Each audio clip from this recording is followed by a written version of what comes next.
Again, glad to see everyone here. I also appreciate the folks who are supportive of the work that we do every single day with the Black Star Network. September 4th represented the 7th anniversary of the show, the 4th anniversary of the network. And, when we started this journey, there are people who said that Black News, a show or network wouldn't work. There were a number of people who said that. There were people who said that, sure, others have tried it, but it wouldn't work. And I said that they were wrong. And it was interesting, even the folks at YouTube, they were funding a lot of different shows, and they said that this concept wouldn't work. And so here we are 7 years later, and then when they lay out every week their top 100 podcasts, we're the only Black news show that's in the top 100 of all the shows across the world. And what it also means is that what we have to also understand is that we can't consistently talk about what we need or what we desire if we also are unwilling to support it. We've been lucky that we have more than 36,000 people contribute to our show since we launched. And there are a lot of folks, again, who said that those things would not work. They would not succeed because it's a whole different thing in this country when you center Blackness. I had a good friend came to me, he said, and this has happened multiple times. I've had people come to me and they say, you need to be on a larger platform, more people need to hear your voices. And I explained to them, I said, there's a difference between being on someone's platform that they own and control, where they dictate what the topics are, what the message is, they dictate the amount of time actually spent on that. And I said, it's a whole lot different when you are appearing on those shows in those networks, as opposed to when you get to decide what the topics are, who the guests are, how much time you give, where do you broadcast from. And that's what ownership is all about. The nation's first newspaper, Freedom's Journal, wrote March 16, 1827, "We wish to plead our own cause, too long have others spoken for us." And if we really want to be honest, one of the biggest problems that we have is that there are far too many of us who seek white validation. Yeah. Now, what I mean by that is that we're seeking approval from someone else or waiting on permission from someone else, as opposed to giving ourselves permission to actually do it. So when we spend sometimes 20, 30, 40 minutes, 50 minutes, an hour on a topic, knowing full well it won't even get 5 or 6 minutes on CNN, MSNBC, Fox News, all those different networks, then folks say, well, why would you actually do that? I said, because we're in a world where information is so critical. Misinformation is major. Disinformation is significant. And so when we have the ability to be able to use mass media effectively, then that's what we do. And so we're not even at this place if you don't have Frederick Douglass's North Star, Ida B. Wells Barnett writings about lynchings, or the Chicago Defender, the Pittsburgh Courier, Land Daily World, and a plethora of Black newspapers across this country. You don't have Negro Digest and Ebony and Jet and Essence and Black Enterprise and on and on and on. So we're here because Black-owned media gave us a voice. Before Newsweek and Time, the New York Times were quoting Dr. King on a regular basis. He was actually being talked about and had a column in Ebony magazine. Before national media really was focused on Reverend Jesse Jackson Sr., you frequently saw him every single week in Jet magazine. That's what happens when you own it and you control it. Again, you're not seeking someone else's permission. So what also has to happen is what we have to also then begin to do, whether we're talking about locally in states or in this country, we've got to be saying is, how are we actually supporting those media outlets that are speaking to our interests? So then you talk about Black-owned newspapers and Black radio stations and Black television stations and Black digital platforms. And so every person in here should be asking themselves, how am I supporting them with dollars and not just prayers? And I appreciate prayer. Prayer is powerful, But a lot of folk love to say, man, I'm praying for you, and they ain't giving a dollar. A lot of people will say, thank you for your work, thank you for your service, not realizing that, well, those things actually cost. Those things are real. So, I mean, as we speak, we're talking here. And again, when you own it, you're not asking someone permission. Because I own the network, because I own the camera, and I own the live streaming equipment, I can do what I want. So we're literally streaming this right now, but do understand that live streaming unit that's sitting right here on the corner, that's $16,000. See, we're talking about real costs. And so we have to recognize that freedom ain't free, which also means sometimes we have to also pay for our freedom. And that's critically important because we are facing a significant crisis in Black America in that we are on the verge of seeing Black-owned media extinct. Do understand, you do not want to see the day when we're having to ask somebody else to tell our story. So now they control how it's told, they control when it's told, they control how long it's told, they control who's actually telling it. And that to me is scary. And so this generation has to be far more focused on how we are supporting Black-owned media than just simply saying, great job, pat on the back, hope they actually come out to cover. We must ensure it's survival. We're not just surviving, because I'm really tired of us having a surviving conversation. I prefer a thriving conversation. So that means individually, folks have to challenge themselves to say, what am I doing when it comes to that? So I wanted to make that critical point when we talk about how important Black-owned media is in this city, in this state, in this country. So let's get right into it. Do me a favor. I want you to turn to the person to your left. I need you to ask them a very basic but fundamental question. Why are you here?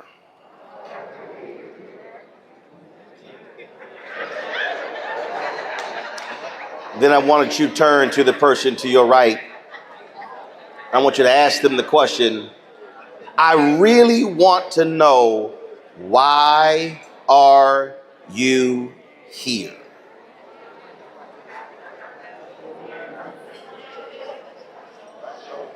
Now, I want you to imagine, matter of fact, do this so you don't have to imagine. Pull out your phone, and I want you to open your camera app. That's not a rhetorical question. Every single one of y'all got a damn phone. Pull your phone out. Open your camera app. Put it on video. Flip the camera to yourself.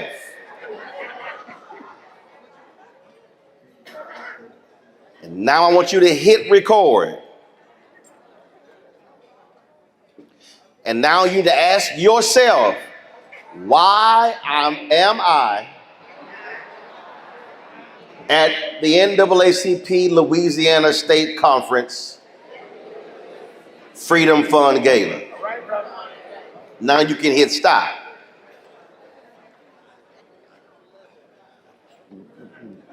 The reason I wanted you to ask the question to your neighbor and ask the question to yourself, because if we really are honest with ourselves, some of you are sitting in this room not for a meal. Some of you are sitting here not for, and I have no idea why y'all got cheesecake. I was thinking peach cobbler or chocolate cake, or that's another issue. Or some damn banana pudding or bread pudding, but I'm just saying. But I wanted you to ask the question to your neighbor and to yourself, because there are some people sitting in this room who are only here because this is your annual Negro checkoff event. And let me be real clear, I am not speaking to folk who are non-black. There are some people sitting in this room with big titles, with large responsibilities, who are failing black people.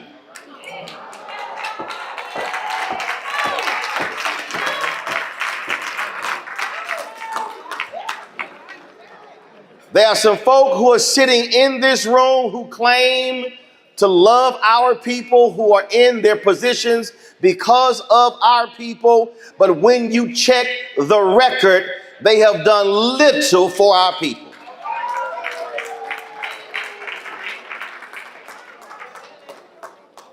And I'm going to be real clear to folk who are leery and who may say, well, why he got to go there? Because see, I need you to understand something. My maternal grandparents had 8 children. Those 8 children had 39 children. The 39 children had 70 plus children. The 70 plus had more than 120. And so I can go to Houston and literally see 200 people at any given weekend, any moment. A text message could go out to the family chat and we'll have 60, 70, 80, 100 without a problem. So I did not come here to find any new friends.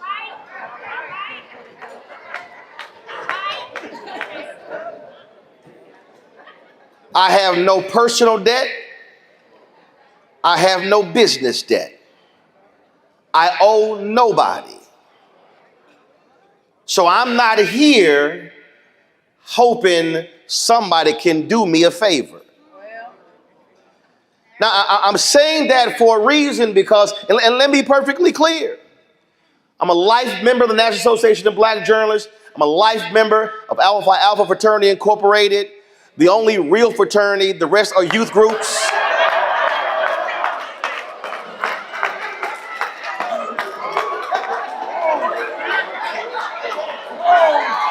I just want to remind those with Alpha in their name, without Alpha in your name, you're not a real fraternity.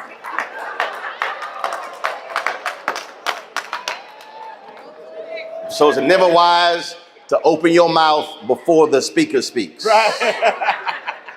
Which shows you the immaturity of other youth groups. So I'm a life member of NAACP, a life member of Alpha, I'm a member of a Sigma Pi Phi, the Boule, Prince Hall Mason, but none of that means nothing because I don't need anybody else calling me brother. Now, why am I saying that? Is because part of the problem that we have is we really don't want to say the uncomfortable stuff. We really don't want to challenge folks. We say, man, you know, but can we just sort of soft shoe it? I simply can't do that. And the reason I'm more than a little ticked off is because how in the world in 2025 can we sit in a room, get dressed up and drive our cars, talk about the things that we do, talk about our love for our frats and sororities and our organizations and our titles and who is a city council person or a mayor or a school board member and a judge, and you are sitting in the state where it's 1/3 black folk, and then when you look at the abysmal turnout in this state, then what you have to ask yourself, hold on, what you have to ask yourself is not how have black people failed in this state, how have black organizations like the NAACP, fraternities and sororities, other failed our people in this state. See, you got to challenge yourself as to what is it that you are actually doing to be a change agent in this state. Here we sit on this day, on today, and in 11 days, the United States Supreme Court will be hearing oral arguments in a case emanating from this state that could very well wipe out half of the Congressional Black Caucus And I need to understand, why are black folks in this state so damn quiet?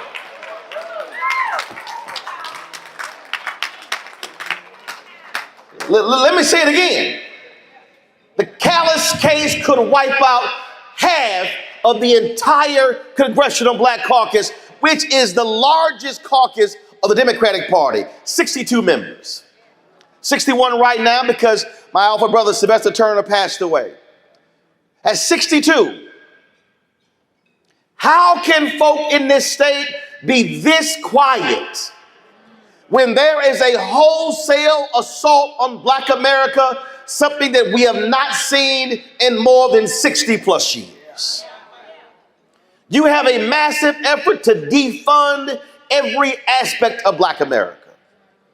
They are attacking academic, business, political, social, health, every aspect. It is a wholesale assault on everything that we have fought for since the end of slavery, with Reconstruction, going through 92 years of Jim Crow, the Black Freedom Movement, and many of us are walking around as if, as that great scene in Scandal where Joe Morton tells Kerry Washington, you're running through a field of daisies and bombs, you're running through a field and bombs are going off and you're mistaking them for daisies. It is literally happening before our very eyes. 400,000+ Black women out of jobs. Every Black nonprofit in America has been adversely impacted by the attacks on DEI.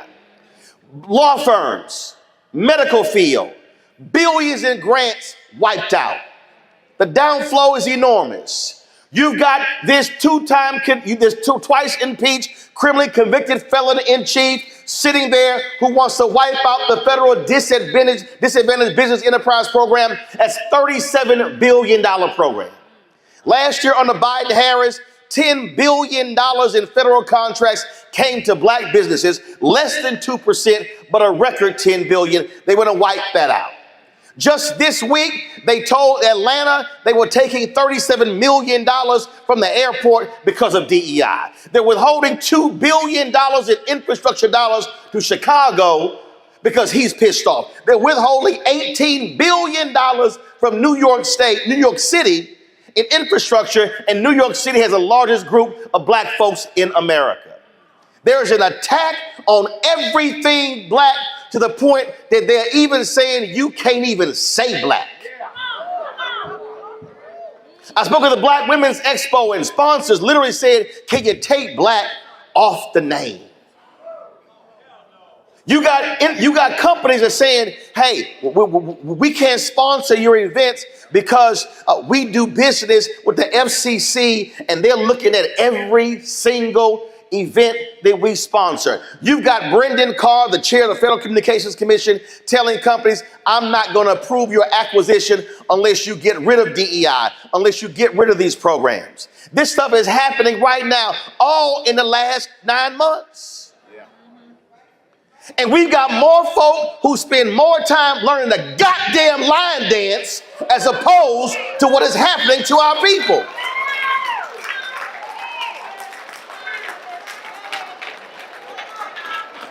I can't sit quiet when I hear young sisters and brothers say, I'm tired.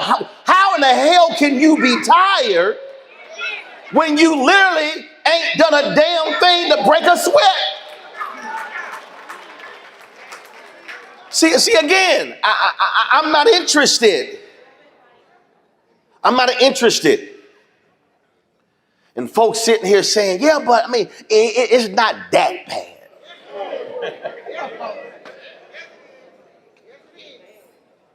When you see the attack on Black immigrants, when you see what has happened, first of all, if anybody knows the history of this country, in this state, when it was not a part of this country, you don't even have the culture of Louisiana without Black immigrants. And this thing is happening everywhere. It's going from federal to state to county to city, school boards. See, do understand that Supreme Court case?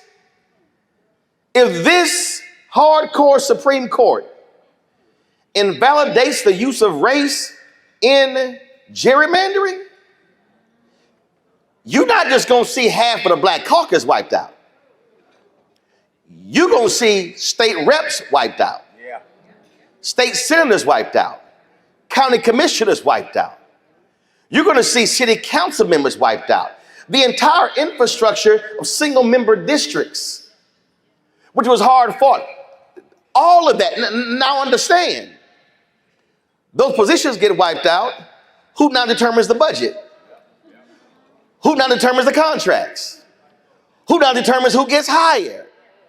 Folks, we are literally talking about the entire black political economic system that we literally died to achieve, that right now is sitting before us on the verge of being wiped out. So how could anybody be quiet and relaxed facing this? I need to understand, because I haven't received the call or the text. I am stunned with all this going on, that I have not. Somebody hit me and they said, every major black leader should be in Louisiana. But here's the problem. You can't come if you ain't called.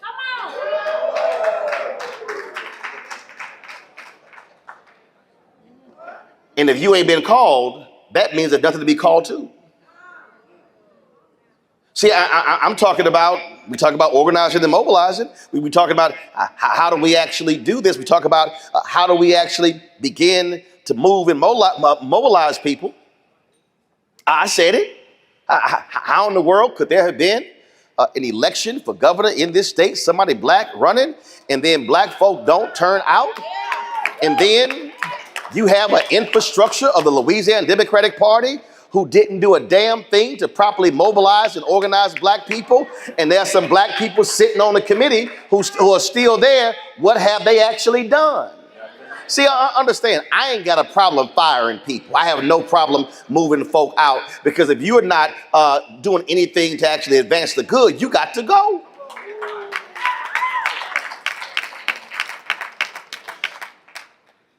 Well, right now, because of what happened, and please tell me if it's happening, because I know it's not, but I don't understand why we are not seeing massive education efforts, not quarterly, not monthly. I'm talking about every week all across this state, breaking down the numbers, saying, okay, you talk about the 800,000 who are registered, but I don't care about registered. I want to know how many turned out. I want to know how many times they got a phone call. I want to know how many times they got a text message. But damn that, I want to know how many times somebody knocked on their door. I need to understand how are we pulling data to understand, breaking this thing down by precincts to know how many people who live in this particular area are eligible to vote, how many are registered, how many actually voted, then how we now mobilize and organize and knock on doors to actually reach those folks. See, that's why when I challenge various entities, various organizations, and we love sitting around talking in our public programs about, oh, we're doing this and we're doing that. But right now, if you literally go outside this building and you go to cities and towns across this country, and if you ask somebody, an average black person, if you see somebody in black and gold, who are they? They can't tell you what the colors represent. If you say pink and green, they can't tell you. If you say red, white, crimson, and cream, they can't tell you. Or blue and gold, or any color. Why is that? Because too many folk in the D9 are so insular focused on our bullshit business internally, and nobody sees us externally, and then we wonder why people say we ain't doing nothing. So if you in the D9 and as a group, you ain't showed up at a city council meeting, a county meeting, or school board meeting as a collective, I'm trying to figure out what the hell are you doing? Ain't that much business inside of your groups when you ain't shown up at a community event. Same thing with the Prince Hall Mason. I was talking to one of the brothers. He said, hey, man, we got this event in D.C. We got to march. I said, oh. I said, we got to march. Where are we marching? I said, two, why are we marching? I said, I'm not putting on a black suit and a black tie and gloves and an apron to walk down the street for no reason at all. Same thing for Eastern Star, Links, all these groups. We have so many organizations. The question is, what are we doing with our organizational power? See, again, you got to answer the question for yourself. We're cutting checks for dues, but what are we actually doing? See, that's the kind of challenge that we have to be giving ourselves. And I know somebody's sitting here saying, well, okay, that's fine. But do understand, if you read Dr. King's book, Where Do We Go From Here, Chaos or Community, he literally said the exact same thing. So this ain't what I'm saying. He wrote this in 1967. In his book, he said that there are four groups that are prime position to liberate Black America: the Negro Church, the Negro Press, Negro fraternities and sororities, Negro professional organizations. He said all four of them have never fully given themselves to the liberation of our people. That's what he wrote. Okay, see, some of y'all look at me right now. Y'all like, okay, all right. I mean, I hear you saying that. Okay, so fine. Since you sit here think I'm just making this up, okay, not a problem. Because, see, it's all good because I got it right here. So let me go ahead and read it for you. This is in his words. There are already structured forces of the Negro community that can serve as the basis for building a powerful united front. The Negro Church, the Negro Press, Negro fraternities and sororities, and Negro professional associations. We must admit that these forces have never given their full resources to the cause of Negro liberation. There's still too many Negro churches that are so absorbed in a future good over yonder that they condition their members to adjust to the present evils over here. Too many Negro newspapers have veered away from their traditional role as protest organs agitating for social change, and have turned to the sensational and the conservative in place of the substantive and the militant. Too many Negro social and professional groups have degenerated into snobbishness and a preoccupation with frivolities and trivial activity. But the failures of the past must not be an excuse for the inaction of the present and the future. These groups must be mobilized and motivated. That ain't me. That's Reverend Dr. Martin Luther King Jr. See, the problem is, so many of us have gotten caught up, and Dr. King been that civil rights mascot or bobblehead, where all we do is quote his mountaintop speech. We quote his I Have a Dream speech, but see, we only quote the bottom of the mountaintop speech, but it was the last 2 minutes, was another 41 minutes where he talked about the importance of Black folks moving as a collective in order to change our condition. See, we do the same thing white folks have done. Play the mountaintop speech in a theological context. That's the hoop part, but you can't get to the hoop part unless you go through the scripture and the thesis of the sermon. So when I asked you the question, why are you here? That was a pivotal question, because if you're sitting in this room and you're attending the conference, the question then becomes, what do you do leaving here to actually be a real agent of change? Once you take off your suit and your tie and your dress and your pumps and your tuxedo, are you willing to put some overalls on to go to the very people to begin to change some stuff in our community? That's really how you have to answer the question. Because so many of us are playing this thing safe because we are so comfortable in our present condition, and we are literally watching as the attacks are going all around us. And what is happening today is going to have a negative implication for our children's children. See, so you now got to answer, you now got to confront yourself, which is why I want you to record this, because see, here's what's going to happen. If I'm thinking 10, and I'm not talking about 100, I'm talking about 10, 15 years. If all of a sudden we're the road that we're on right now, and we see not just the unraveling, but the total destruction of Black infrastructure, let me tell you what's going to happen in 10, 15, 20 years. There's going to be some grandchildren asking, what did you do when they were putting a blowtorch to Black America? See, if you're in this room and you are still talking about the deacons of defense, from the 60s and you not created a 2025 version of the Deacons of Defense, first of all, let me just go ahead and ask this question. Raise your hand if you even have any idea what I'm talking about when I say Deacons of Defense. That's part of the problem right there. 1/3 of this room raised their hands when you had a group of black men who were involved in the church who literally were protecting black communities from the Klan. Y'all, that happened in your state. It happened down the road. So maybe part of the problem we have is we got some highfalutin Negroes in here who don't even know our own history. So if you don't know your history, you don't know where you're going because you ain't got no clue where you been. See, I told y'all I ain't come here to make no friends. I'm trying to tell y'all, what I'm laying out here ain't a Louisiana thing. It's in Texas, in Mississippi, in Arkansas, in North Carolina, in South Carolina. It's in every state. They are trying to do everything to take black people out. Conservative billionaires have said, they have been lauding Charlie Kirk as if he was Jesus or a saint, and he said out his own mouth that the Civil Rights Act of 1964 was a mistake. Robert Mercer, who funded Breitbart, literally said America began to decline with the passage of the civil rights laws in the 1960s.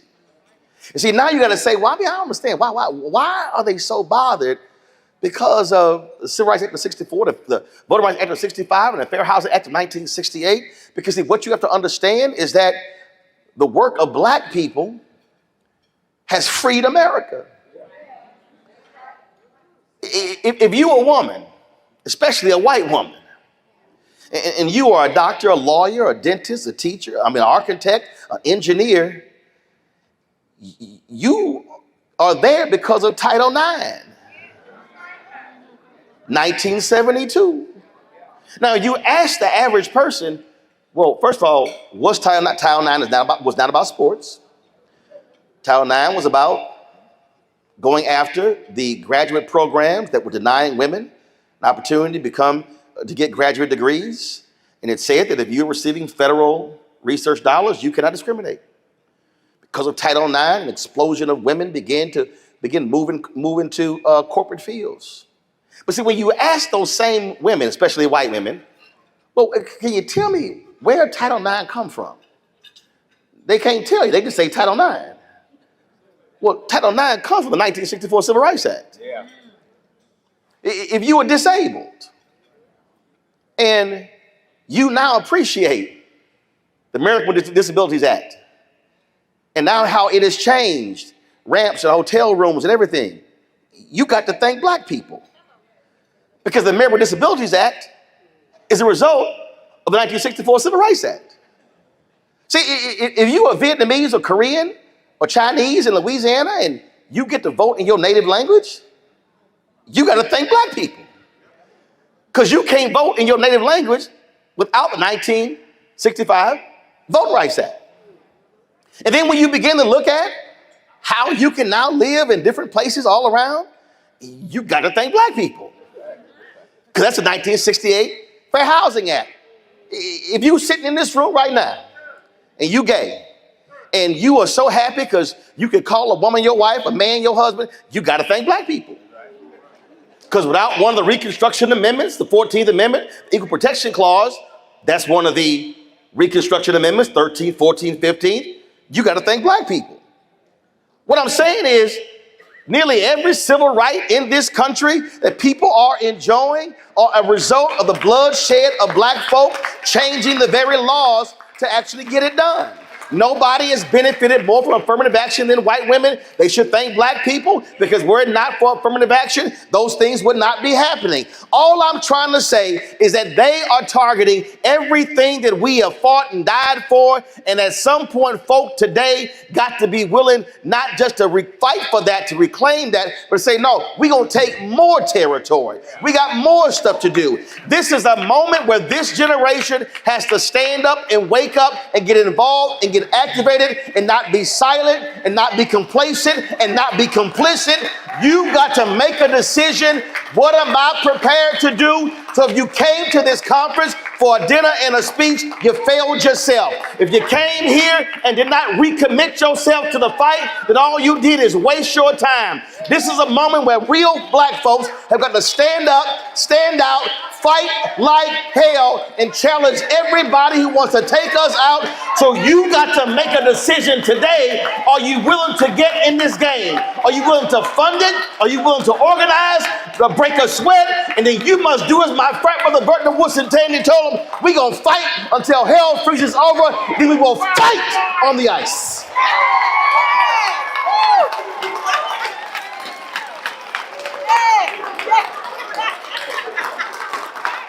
What?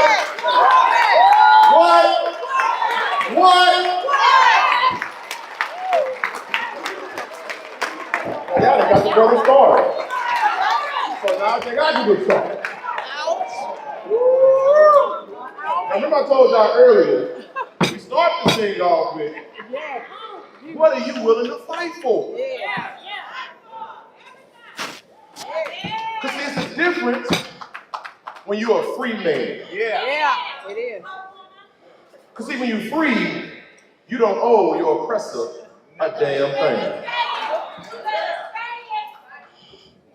It was Brother Louder who broke down and said, there's a difference between a field Negro and a house Negro. Brother Malcolm said, you see, when the field Negro wants to get all the people together so they can get away, and he goes to the house Negro and he asks the house Negro, you ready to leave? And then the house Negro says, why is he gonna leave? What's better than what we got here? You see, he went on to say, the house Negro, he's happy and content with the scruples and the crumbs that the master gives him. While the field Negro says, I'm going to die for my freedom. He said, when the master gets sick, he said the house Negro says, what's wrong, boss? We sick. We sick. And see, that's a sickness that has to be eradicated inside of our communities today. You see, my good brother Roland, he ain't doing no preaching. Because the reality is we have not done enough. And as somebody who is a part of the Louisiana Democratic Party, I'm willing to say we have not done enough. Because why is it that we have 80% of the party that's African American and we have not spoken to them, reached them, and tried to collaborate with them to give them a reason to vote? We haven't touched those folks. And that's something that we have to change. But first we got to look ourselves in the eyes and say, what have we not done? As he said, we haven't advocated enough. We have not spoken enough about black issues. We don't care as much as the other side does. Point of contention, Charlie Kirk. I said, this don't talk about Charlie Kirk. I'm going to talk about Charlie Kirk because one, I'm a free man. Number two, the truth got to be said. Now, nobody should say that somebody's going to die in front of their kids so they can see it over and over. But the reality is this. The power of the tongue is real. What you put out is what you get back. That's how the universe works. That's what he said. Chickens always come home to roost. But the point that I'm making is, we've got to care as much about our issues as they care about theirs. Yeah. These people were willing to storm our United States Capitol for what they thought was right. Now, I ain't telling you to go to jail, but I'm telling you to fight. Because the people that came before us, ancestors, they fought. The question you got to ask yourselves, and this is for all the kids, the young people inside of the building, what's going to be left standing when this is all done? Now, we can leave here tonight, go back to our silos and do nothing, or we can start making phone calls tomorrow. Half of you going to be in your church, talk to somebody inside of your church and tell them what's at stake. As you said before, there's a court case that's going to decide how the Voter Rights Act will be interpreted moving forward. That person comes right here from Louisiana, and we ain't doing enough screaming, whooping, and hollering to say why we shouldn't be. And you know, the biggest audacity of it all is that they're using the Equal Protection Clause to say why we don't need another majority seat. Now, if that don't make you mad, I don't know what will. Because that's the same clause what got us here today. Why you have a Senator Barrow, why you had a Councilman Lamont Cole, Councilwoman Carolyn Coleman, and all of our other black representatives, even myself who served on the East Baton Rouge Parish School Board. Ask yourself, what's worth it? Because if your family ain't worth it, if your kids are not worth it, if your grandkids are not worth it, if your grandparents are not worth it, what is? Why do we even do this? Why even come here? It ain't about preaching, but it is about fighting. And y'all, it's time for us to fight back.